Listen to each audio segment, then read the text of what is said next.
Hey friends, here's a look at the World War II tank set by MISTBUY. You're getting two different tanks here. One is a Panzer IV and the other is a T-34. And they have light bricks inside of them. And they also have a remote action feature for turning the turret. This is a look at the box.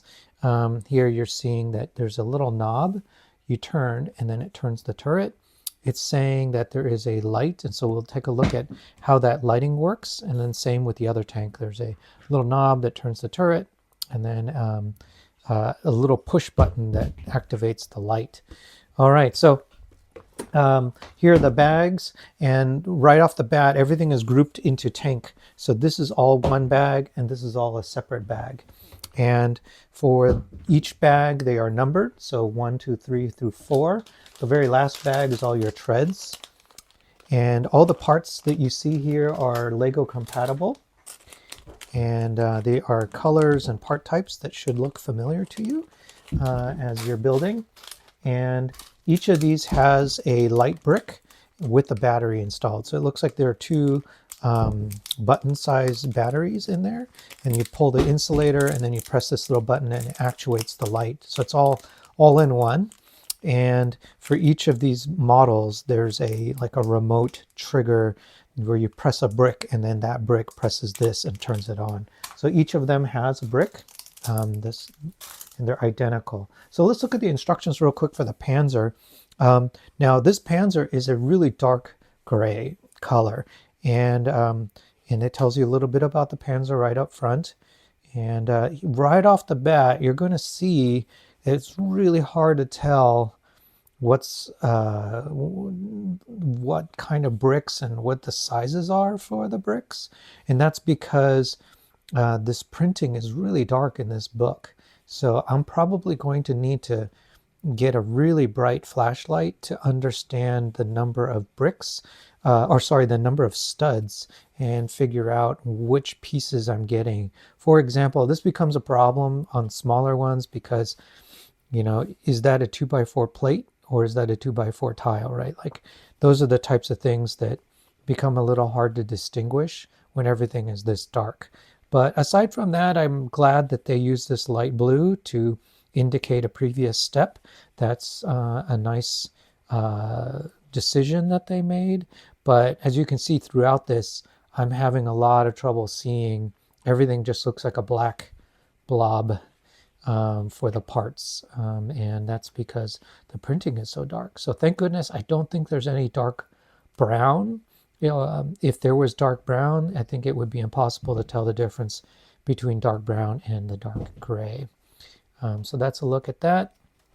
And we'll look at the other instructions to talk about the lighting kit.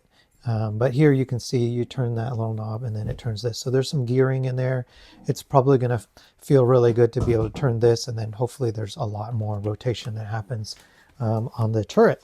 All right, and then for your pieces on the T-34, it uses this olive green color.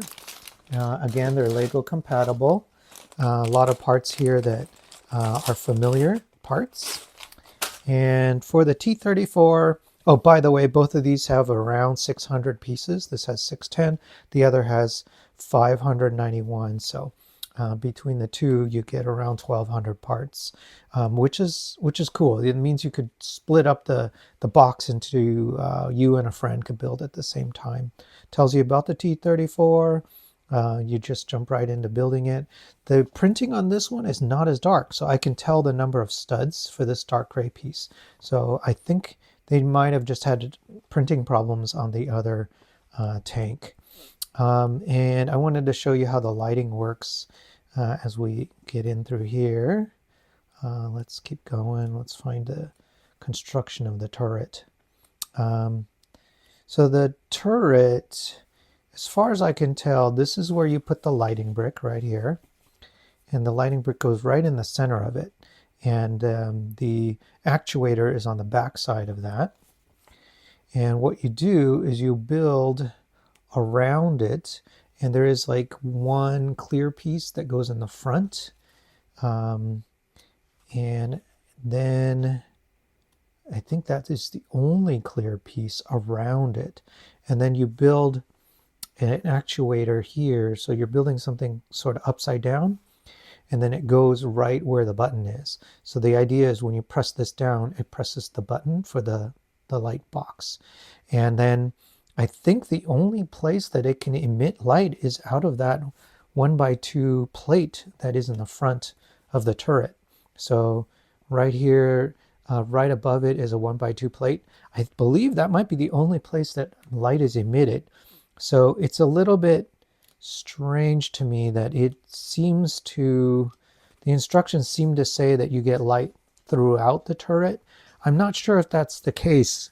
If you do get light throughout the turret, it's probably light bleed, and it's probably not intentional. But my understanding, just looking at the instructions, is that 1x2 clear plate there, that's probably the main place that you're going to get light, and then the rest is maybe light bleed. Who knows if it's intentional or not. Oh, here's more information. Right, you press that, and then you get the lighting there. So that's the idea. As far as the size goes, right now I'm guessing it's going to be sort of the speed champions of tanks. You know, it's going to be probably, what is that, maybe 12 wide. So wider than a speed champions, but probably around the same overall scale. So I'm guessing each will be like yay big. But they're going to be detailed enough for that size. And, you know, rather than building a really ginormous one, you're getting a flavor for that tank in kind of a bite-size, more compact form factor. So I'll build these, and then we'll take a look at how they work and how they function and how that lighting works too. Cool. So if you like the video, please hit like, and if you could subscribe, that helps me out a lot, and you'll be the first to know when new reviews are up. All right, thanks so much.